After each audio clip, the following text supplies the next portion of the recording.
What's up, y'all? Welcome back. 88 Fitness Live every Sunday, 12 Eastern Time. Thanks for tuning in.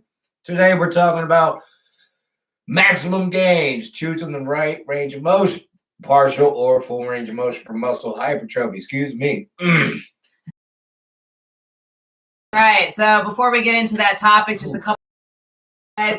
Hopefully by now you've all seen it. We have sponsored another athlete, Miguel Paula. Yes. We are very excited for Miguel. We are gonna work with him all the way up until the OCB Chesapeake this fall in October. Yep. Miguel's an absolute beast. Stay tuned. We're going to watch him win that pro card in October, baby. Yes, a lot of videos and content leading up to that. So it's going to be a really fun summer, y'all. We'll get after it. Absolutely. All right. Partial versus full range of motions. Which is better for muscle hypertrophy? I think some of y'all are going to be surprised out there. But let's see. Yeah, I really wanted to talk about this topic because there's a lot of weightlifters and bodybuilders that have been talking about this. The most recent person that you see is Sam Sulek, right? He's in the gym hitting these what's called lengthened partials, and it's generating a lot of hype. So I figured that was a really interesting topic for us to talk about. And I know he's not alone with that. There's others too. Partials been around forever, man. Mike Mentzer's 80s talking about doing partials to get over plateaus. They've been around forever. However, the studies, well, I'm getting ahead of myself. Yeah, we'll get into that. So it's an important topic because when you're trying to gain muscle, it's really important that you understand how range of motion and muscles in their shortened and lengthened states impact growth. If you don't understand that, then you don't know how to incorporate the partials or the full range of motion exercises into your workout. And so that's really what we're here to do today, is just educate everyone on what those terms mean and how you can most effectively use them to get the gains that you're looking for. Oh, yeah. All right, so let's get into the definition for full range of motion. This should be pretty intuitive, right? So, it's moving your joints for whatever exercise you're doing until they're fully, full potential. Fully lengthened. Yeah. So think about a bicep curl. You're all the way stretched out at the bottom, and then you come up into max contraction at the top. So that is full range of motion, right? So my elbow cannot flex anymore to get this arm up, right? That's its full range of motion. Now, partial is exactly how it sounds. It's something partial. So there's different ways you can look at partials. It could be in the shortened range of motion. So for a bicep curl, that would be from somewhere, I don't know, not quite 90 to the top, right? Or you have the bottom where you're at 0, full extended, all the way up to halfway point, right? 50, 60 degrees, something like that. Yeah. So different ways to look at the partials, and hopefully that makes sense, right? I see you, Kylie. Thank you. Yeah. Oh. There you go.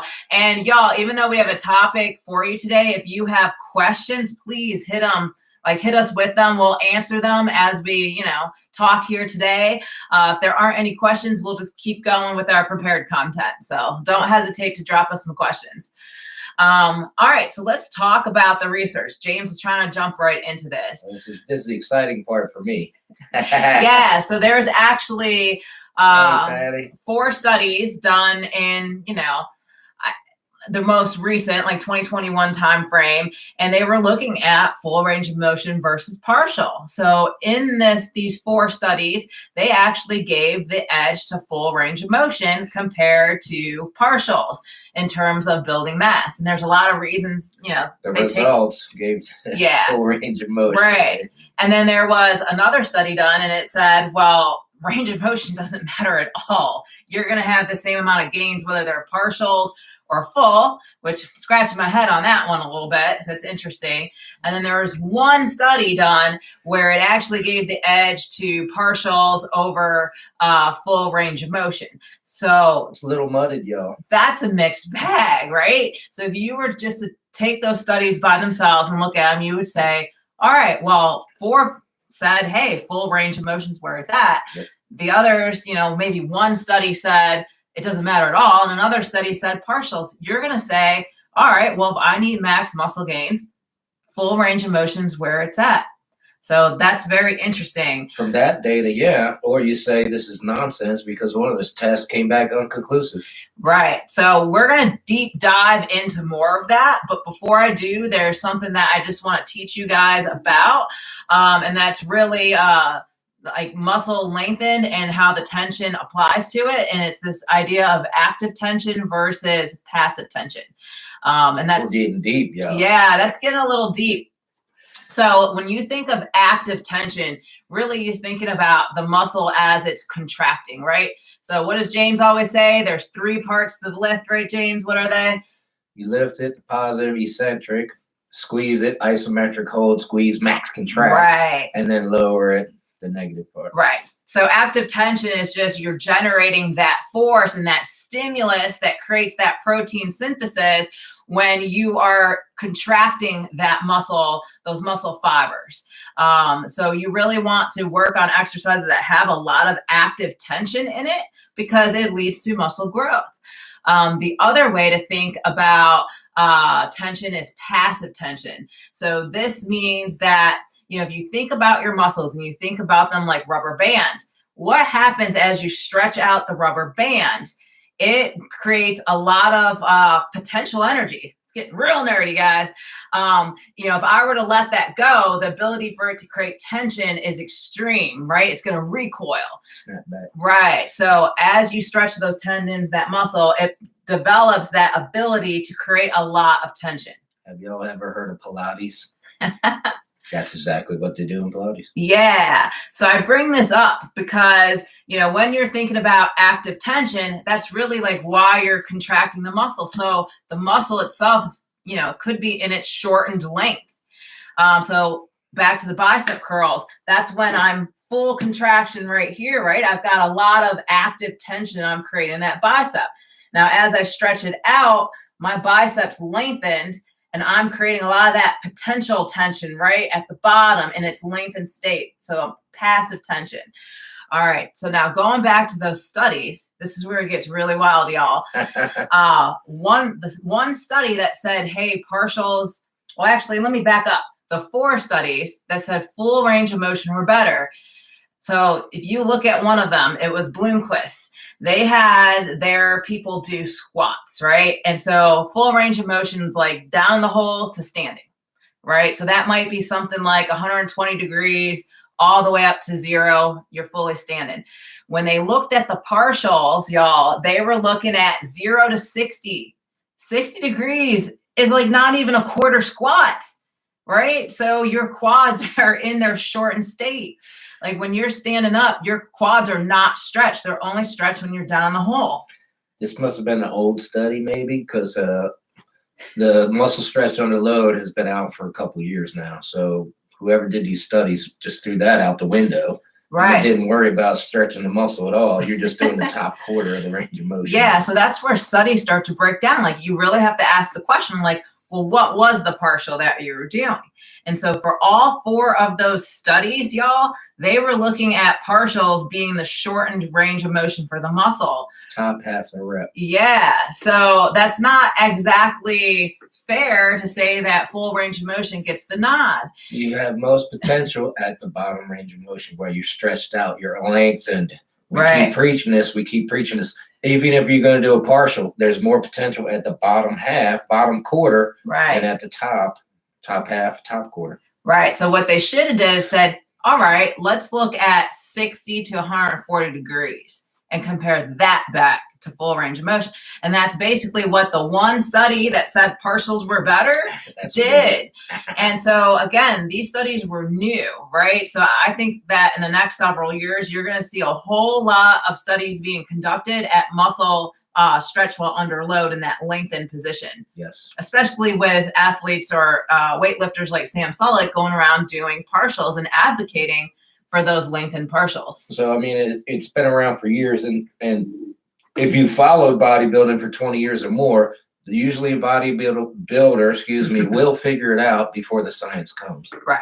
So there's been several bodybuilders, Sam's the most recent one, preach partials. Right. You know, and the reason they did these studies with the top half is because traditionally that's what guys have done to get past that plateau. It's a strength thing. Right. So I can curl, 175 pounds, full range of motion. If I do a half curl, top half, I can do 225 pounds, right? I've never done the bottom half, so I have no idea. Probably not the 220 pounds. But guess what we're going to start doing? The bottom half partials. I'm going to start trying them out, see what happens. I'll keep you all posted. But that's why they did those studies. If you go back to Mike Menser, he had weak quads. He did quarter squats to get his weak quads up. He had a weak upper chest. He did quarter inclines to get his upper chest up. And they all did the top quarter, top half. That's why those studies have followed that traditional route. So it matters, y'all. That's why we really wanted to cover this topic today. There is some individual variation that you need to look at, and exercise selection, as James is mentioning, like not all lifters are going to respond the same way to a stimulus. So using or incorporating partials into your regimen could be beneficial for you. And again, like there might be some type of imbalance, strength imbalance that you're trying to overcome, in which case partials may be great. And sometimes there's sports specific reasons for doing a specific range of motion, I don't know, like you think about sprinters, they need to have explosive power, while endurance athletes are prioritizing stamina. So if I'm focused on stamina, I'm probably going to be full range of motion, right? If I want to be explosive, I might work on a certain range of motion that gives me that explosive power. So just things to think about. Kind of going back to benefits. So we kind of trashed full range of motion for a while, but y'all, if you need to build a substantial amount of mass, right? Like you're kind of starting from the beginning and want to increase muscle size, I highly advocate you still do full range of motion exercises. So let's talk about full range for a second here. You want to fire as many muscle fibers as you can during your set. If you're going full range on your curl, you go from here all the way to here. You're firing all these muscle fibers all through here through the full range of motion. If you're only doing the top half, you're only firing these muscle fibers, right? If you're only doing the bottom half, you're only doing these muscle fibers, right? Full range of motion, you got every muscle fiber firing, right? What we don't know is if you stay at the quarter, at the bottom half, if you start recruiting the ones that aren't using to get past and get through the burn and get through the failure. That's what we don't know. Yeah. So what James is talking about is greater activation, right? So the more muscles you can activate when you're lifting, the more effective you become at recruiting those muscles later for heavier and bigger lifts, leads to more strength and, generally, not necessarily increase muscle size, but common sense kind of tells you it would to some extent. And remember, your muscle fibers fire in all or nothing. So they're going to fire or they're not going to do nothing. Right. I always feel like full range of motion leads to like a deeper stretch too, because you're focused on hitting full range of motion. And that leads to growth, not only growth, but flexibility too. Like, if you're only doing partials all the time, you better stretch. Yeah, you better stretch. You better be doing some stretch. And then I also feel like full range of motion supports joint health by maintaining a high degree of joint mobility, which is important, y'all. Sure. Absolutely. So let's talk, kind of switch gears. What are the benefits of partial range of motion? Well, like I mentioned earlier, you're overloading the muscle with a weight you can't do for the full range of motion. So, you're progressively overloading with a weight that you can't normally do. So your body will adapt to that. Absolutely. Another thing is just, not only breaking past those plateaus, but maybe targeting specific groups. I forget what subscriber it was. We were talking about bench press. It was related to the video I have up right now, like how to add more weight to your bench. And we were talking about like when you're really deep, like maybe using a curved bar or cambered bar to get even deeper. Well, because you're that stretched doing that partial, you're activating not only chest muscles, but some interior delt and other things that could be lacking. So sometimes just focusing on that, from the deep stretch to halfway up could give you an advantage in growth in certain areas that just aren't as active when you're doing the full range of motion. Sure. Other than that, like I think we kind of talked about, you're able to isolate muscles better, potentially, if there is something that's lacking. Right. To bring up a weak point. Right. Yeah. And it can be easier to overload a muscle. Sometimes you called it, like if you're curling, you might not be able to curl a certain weight, but you can definitely do it for the partial. Common one I see all the time with clients is lat pull downs. So they're doing their lat pull downs, and all of a sudden they start getting really shallow. They just can't like fully lock it down without using abs or bad form. But that doesn't mean that's not still great activation for those lats doing that lengthened partial. So usually if that's the case and they have like only 2-3 left to hit their rep range, I'll say go ahead and just bang out the lengthened partial. So all right, that's great, guys. But like, how do you practically work this into your routine? Like, what are some tips or advice you have, James? Great question. So, like I mentioned earlier, I've never done the bottom range of motion before. Top range of motion, I can tell you don't want to do more than once a week because you are overloading those muscles with a weight you're not used to. Your nervous system is going to get used to that weight first. So you're taxing your nervous system first. Then the muscles take over, then the muscles adapt, muscles grow. But your nervous system is going to adapt first. Absolutely.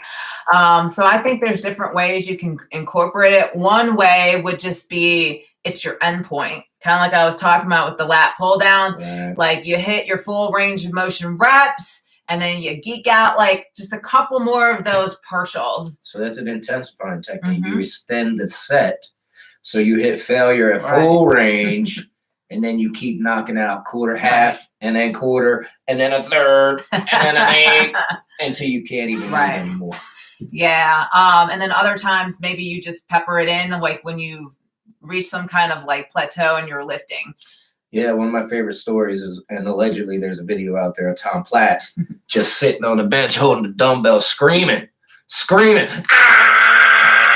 because he already hit failure. He already hit failure at partial reps. He already hit failure at quarter reps. And he's still trying to curl, but his arms won't work. So he's just sitting there screaming with the dumbbells trying to curl them. Right. I got to find that video. Yeah, definitely share it if you do. But all right, y'all. So I think, the science kind of says one thing in those studies, but you always got to be careful when you're looking at research and studies and really like dive into what were the parameters that they were looking for, and does that make sense, or is it biased in some way? Right. And I think if over time, as we see more studies come out, I think you are going to see that lengthened partials do have a place in your training regimen. Absolutely.